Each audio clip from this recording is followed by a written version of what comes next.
Good afternoon, everyone, and welcome to the beautiful constituency of Calgary-Buffalo here in Inglewood, Calgary. I'm Joe Ceci, the MLA for this area and the NDP Municipal Affairs Critic. I'm joined here today by NDP Energy Critic and Calgary Mountain View MLA Kathleen Ganley, and Pat McIntyre, owner of the Ironwood Stage and Grill here in Inglewood, who is gracious enough to host us today. Establishments like this one are struggling under the weight of skyrocketing utility bills. The cost for electricity and natural gas has risen dramatically in recent months, and it's time for real support from the UCP. That's what brings us here today. I'm going to turn things over to Kathleen to take it further. Thanks.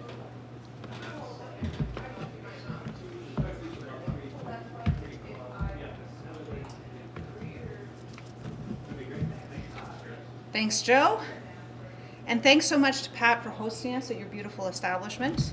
As Joe said, rates for electricity and natural gas have skyrocketed. Currently, electricity sits over 15 cents per kilowatt hour. That's more than double the rate cap put in place under the previous NDP government. And natural gas costs have also risen severely. The Premier has acknowledged these rising costs, but he does seem to be aware of them. But he promised real action in the provincial budget, real relief for people struggling to heat their homes and for people like Pat trying to run a business. He delivered nothing of the sort. First, the natural gas rebate mentioned in the budget only comes into effect in October, and it's set at a rate that we have not hit yet. Despite so many seeing massive increases in their costs, the rebate isn't even funded in the budget. That's right, the rebate program is without real dollars invested in it. It's fake. It never was a real program. It's merely a talking point for a premier desperately trying to save his job. Then, earlier this week, the premier came forward with a rebate on electricity prices. $50 per month for 3 months. That's it. But we're hearing from countless Albertans whose costs have shot up over $700 to heat and keep the lights on in their homes. Business owners like Pat, whose costs have risen even more dramatically. And as he will tell you in a moment, enough is enough. We need real support, not fake programs. That won't help. That scatter a few dollars and won't help many who are facing thousands of dollars in back pay. This coming week, we will head back into the legislature to continue debating the budget.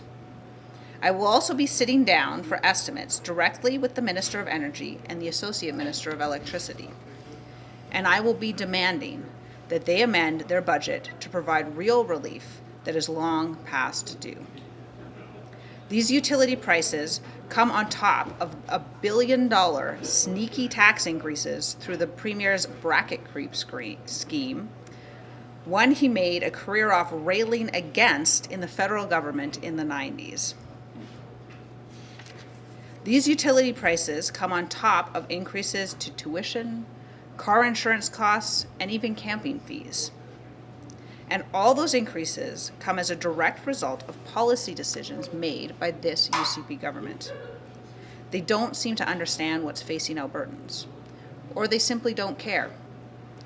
The Associate Minister couldn't even tell me how much electricity rates have risen when he was asked in question period this week. There is still time, though. We're standing here today demanding real relief. The budget hasn't passed yet. There's still time to act. It's time for this government to show Albertans they care, that they understand the mounting costs people are facing for utilities. Thank you, and I'll now turn things over to Pat and be happy to take your questions at the end.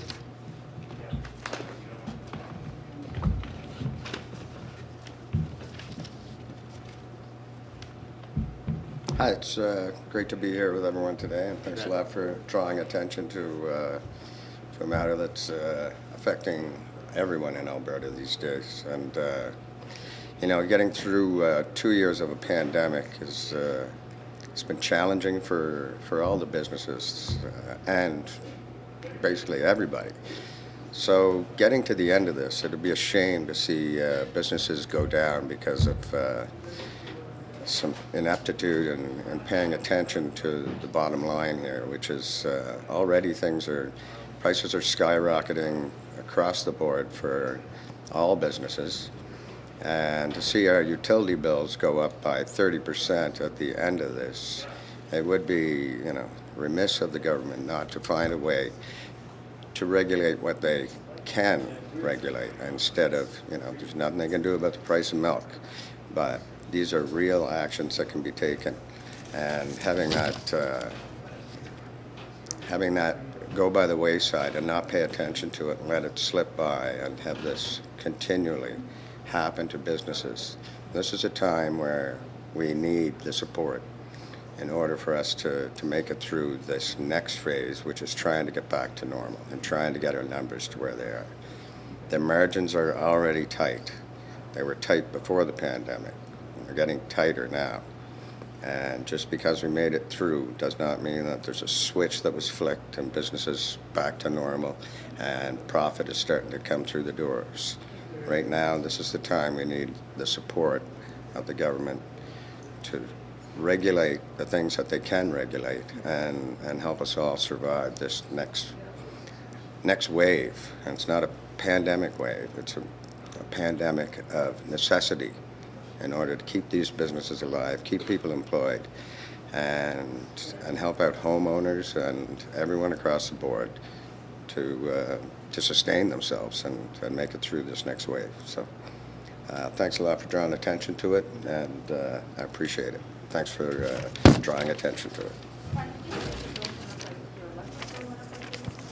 I'm sorry, I couldn't hear that. Sorry, your electric bill went up by 30%, or which bills went up? Electric and gas have gone up by 30%, and we're not even open to our regular hours yet. So, and they were going up at the end of this last wave, and I saw my bills being higher than they were in 2018 when I was open 7 days a week with 9 shows a week here. So with us being closed and having shorter hours, you would think that prices would go down a little bit, not go up.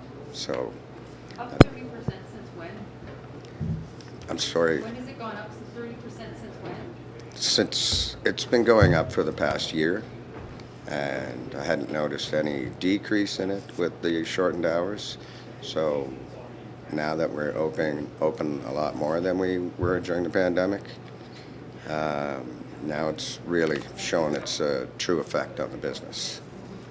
How is that affecting your ability to stay open now? Our ability to be open hasn't been affected by it. It's just at the end of the day, we're struggling to make ends meet, keep payroll going, and keep everyone employed, keep the musicians working, keep this stage going all the time. So it's not helping to get this far and to go backwards and not have it be illustrated that it's something that we could do something about, instead of something that's just being left to its own devices. And I think a lot of people feel powerless because it's something that can't be addressed by the average individual. It has to be done at the government level, and you have to pay attention to what business owners are saying and homeowners are saying. How do you feel about the rebate, the electric rebate that was announced? The rebate, I believe How it's do you feel about the rebate that was announced on Monday? $50 a month for 3 months, $150, case of beer. It's nice to have a case of beer, but it's going to take a lot more than that to sustain the business. You mentioned you'd like to see it regulated. What would you like to see regulated? What would I like to see regulated? Well, what's seemingly an arbitrary increase in the prices and all the carrying charges that go along with it. You know, if you look at the bill, it might be a $400 bill, but there's another $900 in carrying charges, distribution fees, management fees, carbon tax fees. There's a bunch of all the charges. It's like when you get your plane ticket and you know you paid $150 for the flight, and then you look at the charges, and now your flight is $1,000 for departure tax and all this sort of stuff. So, I mean, I don't know if that's the way to look at it. I'm not in the oil and gas business, or I'm not part of the regulatory body, but there has to be a way to mitigate these costs somehow to help the businesses out, and even if they stay stagnant at pre-pandemic levels, then that would be helpful. But to see them going up when everyone's hurting at the time is kind of something that it seems unnecessary, and that's where it could make real change to get our feet under ourselves again, so that we can continue on and start to get back to normal. And at the rate that they're going up now, it's well beyond the normal inflation rate. And with that, we'll turn it over to questions on online. A reminder to press star 9 if you're dialing in, or use the raise hand function on Zoom if you'd like to enter the question queue. Please state your name and your outlet at the top. Thanks.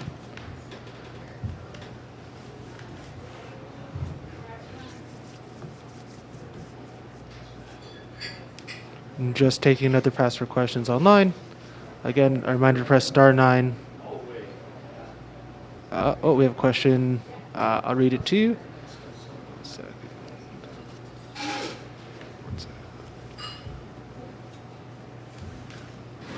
Go ahead, caller. Your line should be unmuted now.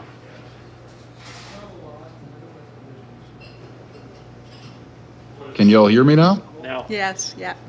Oh, thank you so much. Sorry about that. Hi there, David from 630 Shed here. Thanks so much for your time today.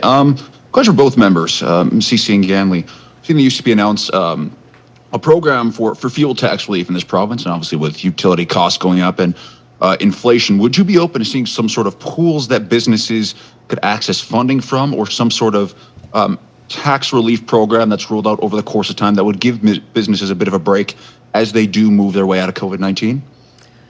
So certainly we did call on the government to provide that rebate on fuel, and we think that that is a good step. What we think is that it's insufficient by itself. So people are facing massive increase in costs, not just on fuel, but on natural gas, electricity, insurance, since the government removed the cap, tuition fees, just about everything. And so, we're open to any type of program. I think the real bottom line here is that it needs to be a real program. The UCP keeps rolling out these things that are not helping Albertans. They need to really, take a step back, listen to what people are saying, and give them something that's going to provide some real relief, because families are getting hammered right now.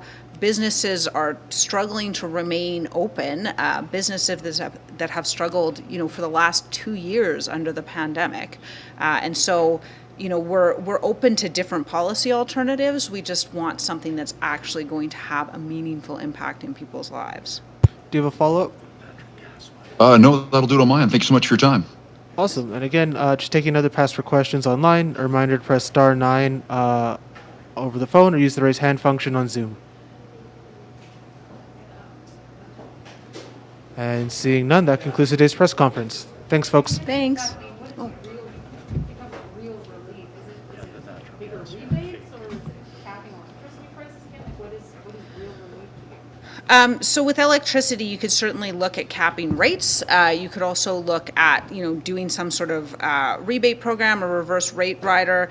There's different sort of alternatives, but really it needs to have some money behind it. For instance, with the natural gas rebate, the UCP didn't even put any money in their budget behind it. They come out, they say, we have a rebate for you, and it's a complete fake. It doesn't apply at the prices that are on currently. It won't apply until October.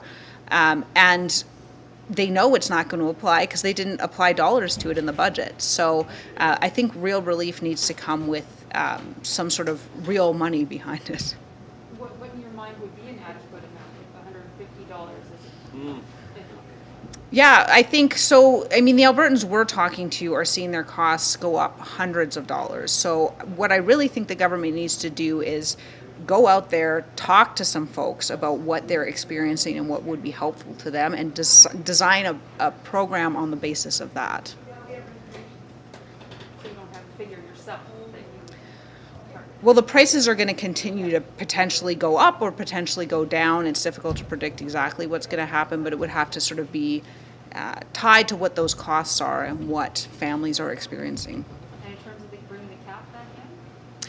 I think that's totally a possibility. Like, that's definitely one way to move forward. It would give a lot of relief to a lot of businesses and a lot of people. Thanks, everyone. Thank you. Tens of thousands of Albertans have already provided their idea for how we can build Alberta's future. You can too by going to albertasfuture.ca.